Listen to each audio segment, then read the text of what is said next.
नमस्ते। विजय लघुवित्तले एफपीओ ल्याउँदैछ र आज हामी यसको प्रस्ताव पत्रलाई एकदमै सरल भाषामा चिरफार गर्नेछौँ। ल सुरु गरौँ है त यसको हरेक पाटोलाई केलाउन।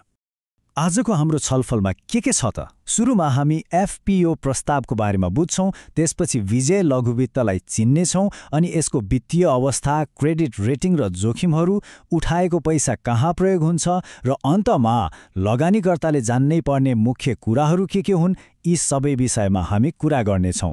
ला अब ढिला नगरी सुरु गरिहालौँ पहिलो खण्डबाटै।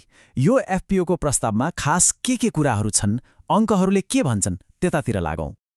ल हेर्नुस् त, यहाँ सबैभन्दा महत्त्वपूर्ण जानकारीहरू छन्। यसको निष्कासन प्रबन्धक एनएमबी क्यापिटल हो। जम्मा 4,66,817 किता सेयर आउँदैछ, त्यो पनि प्रति किता 100 रुपैयाँको दरमा।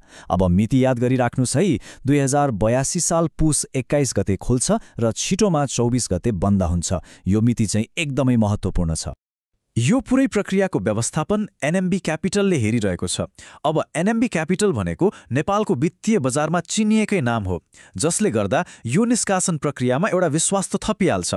कति आवेदन दिने भन्ने कुरामा कम्तीमा 10 किता र बढीमा 1000 कितासम्मको लागि आवेदन दिन पाइन्छ। ल एफपीओको बाहिरी विवरण त थाहा पाइयो। अब अलिकति भित्र पसौँ न त। आखिर यो सेयर जारी गर्ने कम्पनी विजय लघुवित्त कस्तो कम्पनी हो?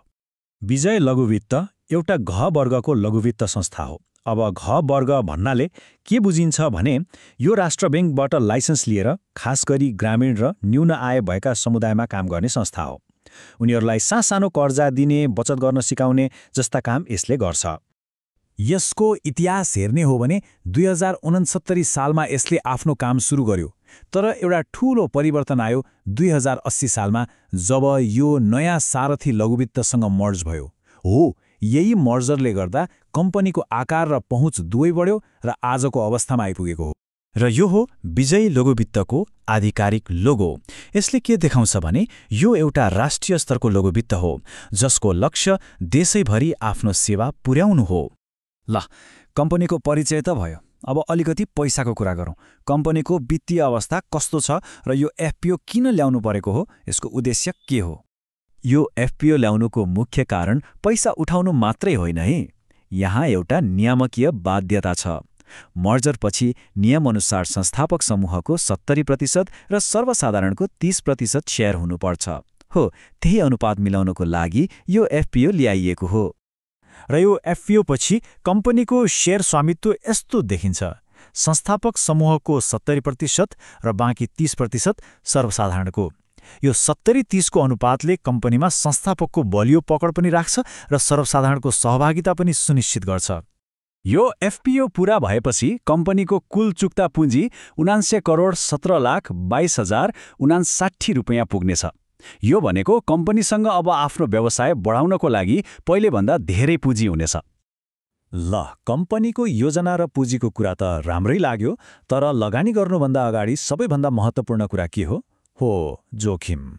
अब हामी कम्पनीको क्रेडिट रेटिङ कस्तो छ र यसमा के कस्ता जोखिमहरू छन्, त्यो पक्षलाई हेर्छौँ। सबैभन्दा पहिलो र ठूलो प्रश्न, के यो कम्पनीले आफ्नो वित्तीय दायित्वहरू समयमा तिर्न सक्ने क्षमता राख्छ त? हो, यही प्रश्नको निष्पक्ष जवाफ हामीलाई क्रेडिट रेटिङ एजेन्सीको मूल्याङ्कनले दिन्छ।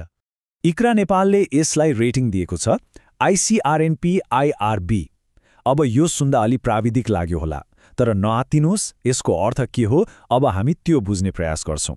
ल हेर्नुहोस्, इक्रा नेपालकै परिभाषा अनुसार बी रेटिङको अर्थ हो वित्तीय दायित्व समयमा तिर्न नसक्ने उच्च जोखिम, अनि त्यसमाथि जुन @ चिन्ह छ त्यसले अवस्था भविष्यमा अझै नकारात्मक हुन सक्छ भन्ने सङ्केत गर्छ। यो चाहिँ लगानीकर्ताले गम्भीरतापूर्वक लिनुपर्ने एउटा सङ्केत हो। अब कम्पनीभित्रैका जोखिमहरू के छन् त? पहिलो त कर्जा उठाउन गाह्रो हुने, अनि खराब कर्जा बढ्यो भने त त्यसले सिधै कम्पनीको आम्दानीमा असर गरिहाल्छ।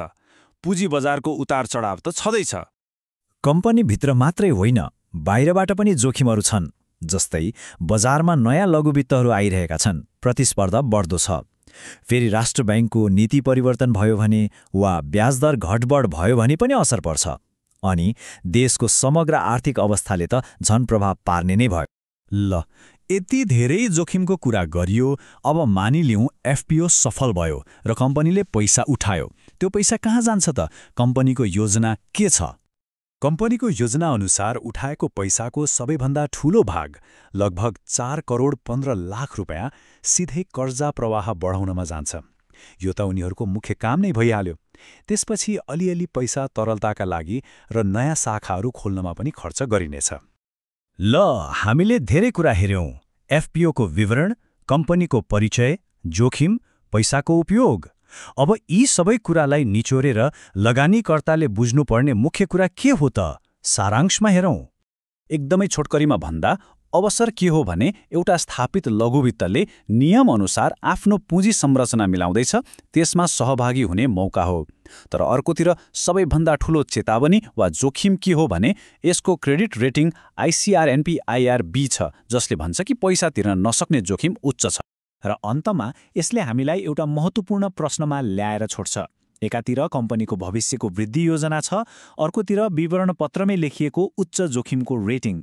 अब एक लगानीकर्ताले यी दुई बीच कसरी सन्तुलन खोज्ने? यो प्रश्नको जवाब हरेक लगानीकर्ताको आफ्नै जोखिम लिन सक्ने क्षमतामा भर पर्छ।